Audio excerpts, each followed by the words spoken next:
আসসালামু আলাইকুম প্রিয় দর্শক, জানিয়ে দিব এখনকার আলোচিত সকল দেশীয় খবর। শুরুতেই জানিয়ে দেব সংবাদ শিরোনামগুলো। আরও কমেছে পেঁয়াজ, আলু ও সবজির দাম। চালের দাম কমলেও আশানুরূপ নয় বলছেন ক্রেতা। দাদা দাদির কবর জিয়ারতের মাধ্যমে নির্বাচনী কার্যক্রম শুরু রুমিন ফারহানার। জানাবো তারেক রহমানের ফেরা ও খালেদা জিয়ার সুস্থতায় দেশব্যাপী দোয়া কর্মসূচি। এদিকে হাদি হত্যার বিচার, দেশব্যাপী বিক্ষোভের ডাক ইনকিলাব মঞ্চের। এবং সর্বশেষ জানাবো জামাত এনসিপি জোট চূড়ান্ত পর্যায়ে। প্রিয় দর্শক, এতক্ষণ দেখছিলেন সংবাদ শিরোনামগুলো, এখন জানাবো বিস্তারিত খবর। আরও কমেছে পেঁয়াজ, আলু ও সবজির দাম। চালের দাম কমলেও আশানুরূপ নয় বলছেন ক্রেতা। দেশে নতুন পেঁয়াজের সরবরাহ ও আমদানি বাড়াতে থাকায় আরও কমেছে পেঁয়াজের দাম। গত এক সপ্তাহে পাইকারি ও খুচরা বাজারে পেঁয়াজের দাম কমেছে 18 থেকে 25 টাকা। শুধু পেঁয়াজই নয়, চলতি সপ্তাহে আলু, বেগুন, বাঁধাকপি, ফুলকপি সহ শীতকালীন সবজির দামও আর একটু কমেছে। এছাড়া চাল, ডাল, ডিম, মুরগি ও অন্যান্য মুদিপণ্য আগের দামেই স্থির রয়েছে। তবে দাম কমে বাজারে স্বস্তি এলেও তথ্য বলছে অধিকাংশ সবজির দাম গত বছরের একই সময়ের তুলনায় এখনও বেশি রয়েছে।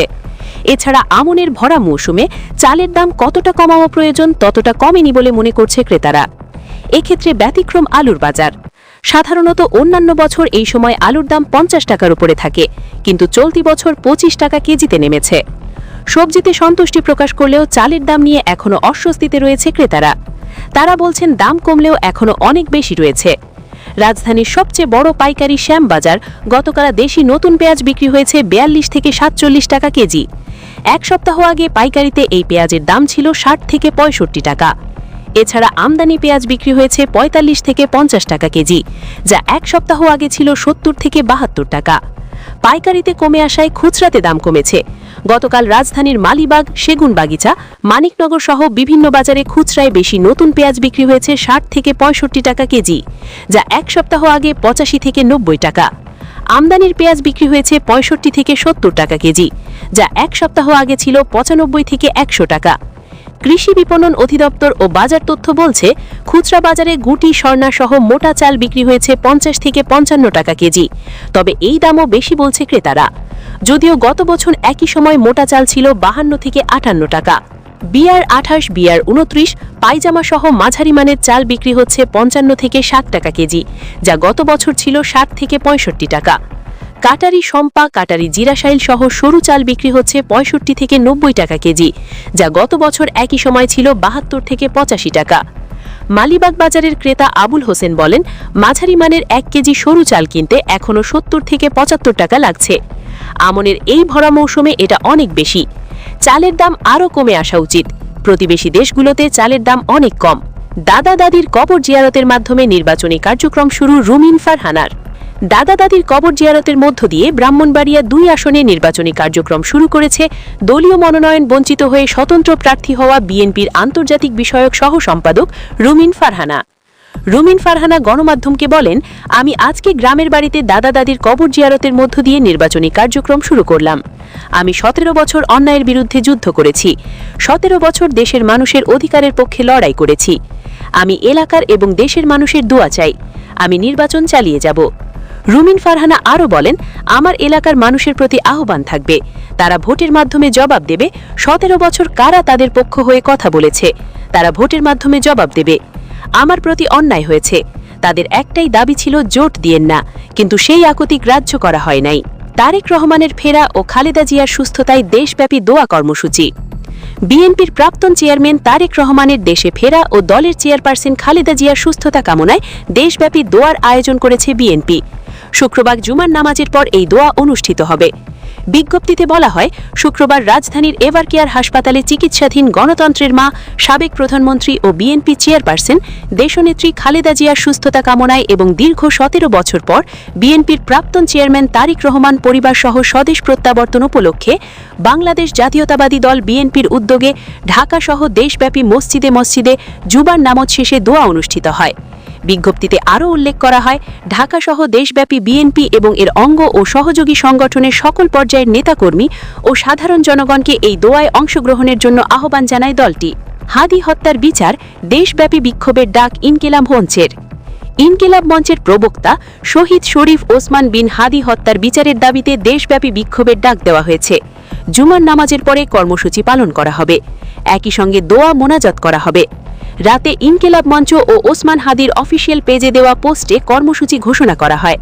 পোস্টে উল্লেখ করা হয়েছে, ভারতীয় আধিপত্যবাদ বিরোধী আন্দোলনের অগ্রসেনানী ইনসাফের বাংলাদেশ গড়ার পুরকার শহীদ শরীফ ওসমান হাদি হত্যার বিচারের দাবিতে ও তার রুহের মাগফিরাত কামনায় শুক্রবার জুমার নামাজের পর বাংলাদেশে দোয়া মোনাজাত ও বিক্ষোভ মিছিল করা হবে।